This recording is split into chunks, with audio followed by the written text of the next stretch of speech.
Você está diante de um espelho, escuridão ao redor, uma vela balançando e do seu lado, algo que não deveria estar lá. Você se vira para o espelho, mas ele não mostra nada, absolutamente nada, só o vazio atrás de você.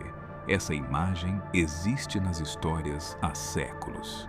O vampiro não aparece no espelho. Todo mundo aceita isso como verdade absoluta. Ninguém questiona. Mas pensa bem por um segundo. De todas as propriedades sobrenaturais que poderiam existir numa criatura imortal, por que exatamente essa? Por que o espelho? De onde veio essa ideia específica? E mais importante, por que ela sobreviveu por séculos inteiros, enquanto outras superstições foram completamente esquecidas?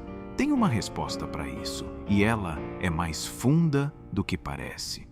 Para entender, você precisa voltar para a Europa medieval e entender uma coisa: ter um espelho era coisa de rei.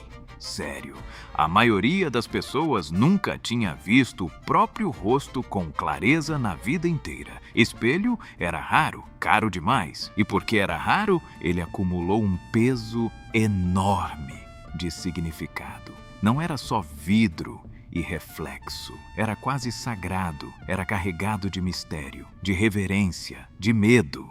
Veneza controlava a produção de espelhos por séculos. Os artesãos viviam isolados na ilha de Murano, proibidos de sair, sob pena de morte. O segredo da fabricação não podia vazar para nenhum concorrente. Pensa no que isso significa.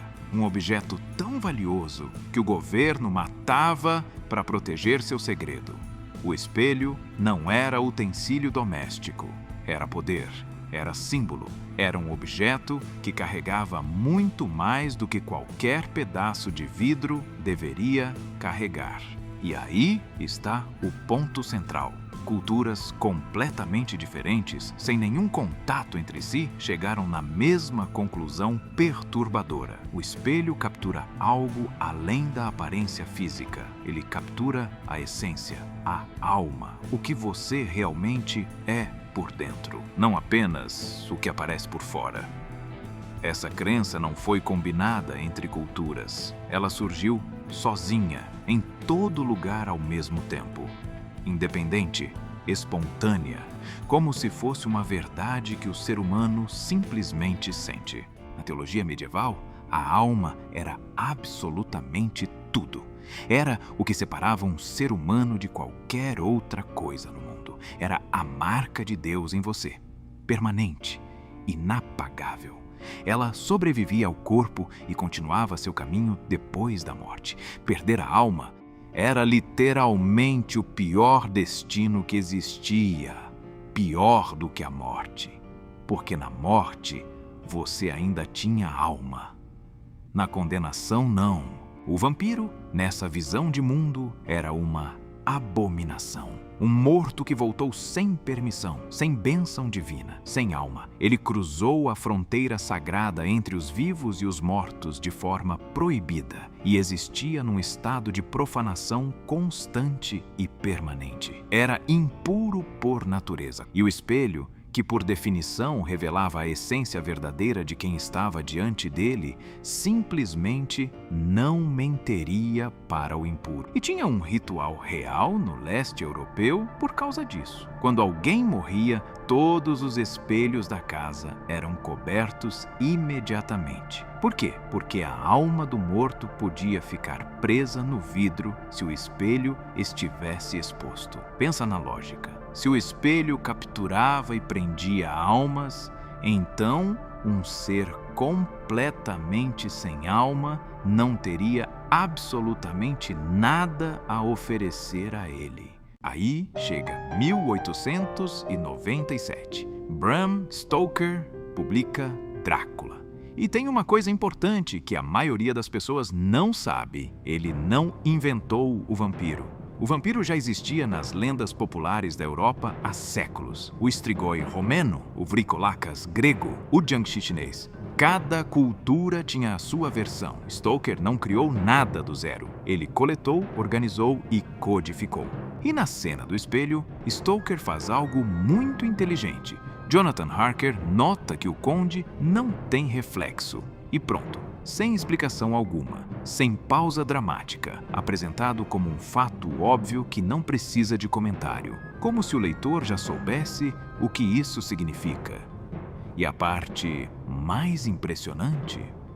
O leitor de 1897 sabia mesmo, porque cresceu com essas crenças. Mas tem uma camada muito mais profunda nisso tudo. O psicanalista Jacques Lacan descreveu algo chamado fase do espelho. É o momento específico em que um bebê se olha no espelho pela primeira vez e entende uma coisa fundamental. Aquilo sou eu existo. Sou alguém separado do mundo ao redor. O reflexo não apenas mostra a aparência, ele confirma a existência. Agora pensa, o que significa não ter esse reflexo? Não é só invisibilidade física, é a negação completa do eu. O vampiro não se reconhece porque, num nível existencial, ele não é mais ele mesmo. O ser que morreu e voltou não é idêntico ao que existia antes da morte. Algo essencial e insubstituível foi perdido nessa travessia. E o espelho sabe disso. O vampiro é uma forma sem conteúdo real. Um corpo que imita a vida sem de fato vivê-la. Imita respiração, imita calor humano, imita presença. Mas tudo é imitação. Uma performance vazia. E o espelho não aceita performance. Ele só mostra o que é genuinamente real. O que tem alma. Mas tem ainda uma explicação material que quase ninguém menciona quando fala nesse assunto. Os espelhos medievais não eram feitos de vidro puro. Atrás do vidro existia uma camada de amálgama de prata. Prata misturada com mercúrio. Era exatamente esse material que criava o poder refletor. E prata, nessas culturas todas, não era material qualquer. Não era só um metal. Prata era sagrada, purificadora, tóxica ao sobrenatural em todas as tradições europeias. Bala de prata contra lobisomem, cruz de prata contra vampiro. A lógica era completamente consistente. Então, pensa na implicação. Se o espelho era feito de prata por dentro, talvez o próprio material rejeitasse ativamente projetar a imagem de algo amaldiçoado. Não faltava alma. O metal em si recusava. E aqui a coisa fica ainda mais estranha. Nem toda a tradição afirma que o vampiro é completamente invisível no espelho.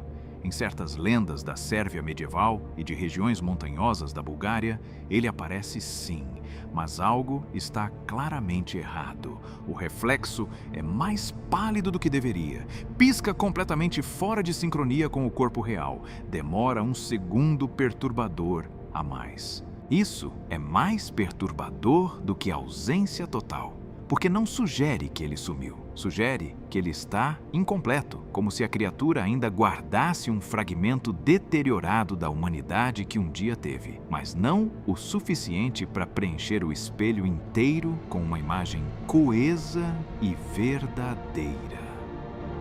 E tem os relatos de sombra independente. A sombra do vampiro se move sozinha, na direção oposta ao corpo, ou fica completamente parada enquanto ele caminha. Se a sombra deveria seguir a alma e a alma está fragmentada e confusa, faz todo sentido. A sombra simplesmente não sabe mais o que seguir, não tem referência, não tem centro, não tem ninguém de verdade para obedecer.